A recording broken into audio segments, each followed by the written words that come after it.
বিসমিল্লাহির রহমানির রহিম। আসসালামু আলাইকুম। জনতা রান্নাঘর থেকে সবাইকে জানাচ্ছি শুভেচ্ছা। আশা করি সবাই ভালো আছে। আজকে যে রেসিপিটি করব সেটা হচ্ছে পুঁই শাকের বিচি রান্না করব। পুঁই শাকের গোটা বলে বা বিচি বলে, যাই হোক, সেটাকে আমি ভাজি করব।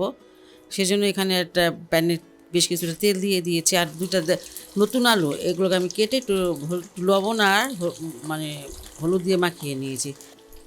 এটাকে খুব ভালো করে ভেজে নিতে হবে, একটু নরম করে ভাজবো। এগুলো আমার ভাজা হয়ে গেছে, এর থেকে আর বেশি ভাজবো না, এটা এখন নামিয়ে নিব।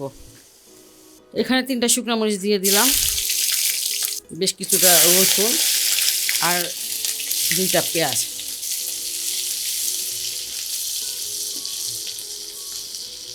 তেলটা কমিয়ে নিয়েছি, তেলটা অনেক বেশি ছিল।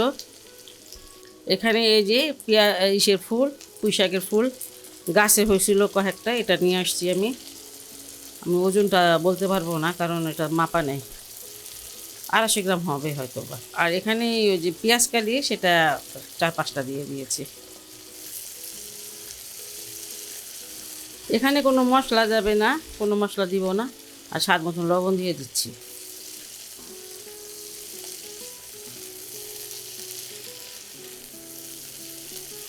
পানি দিলাম না, দেখি পানি উঠে কি না। এটা এখন আমি একটু ঢেকে দিব। এটা প্রায় 8 থেকে 10 মিনিট রান্না করে নিলাম, মানে ভাজিটা ভেজে নিলাম। পানি দিই নাই, এটা থেকে একটু বেশ ভালোই পানি বের হয়েছিল। আর এবার আমি এখানে দিয়ে দিব আলুগুলো।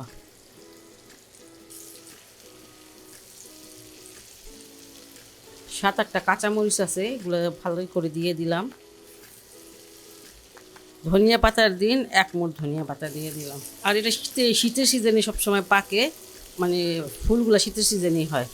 আমি এখন এটা কম আছে, তখনও কম আছে রেখেছিলাম, এখন আর একটু কমিয়ে দিব, দিয়ে এটাকে প্রায় 7-8 মিনিট আবার ওইটাকে রান্না করে নিব, মানে ভেজে নিব।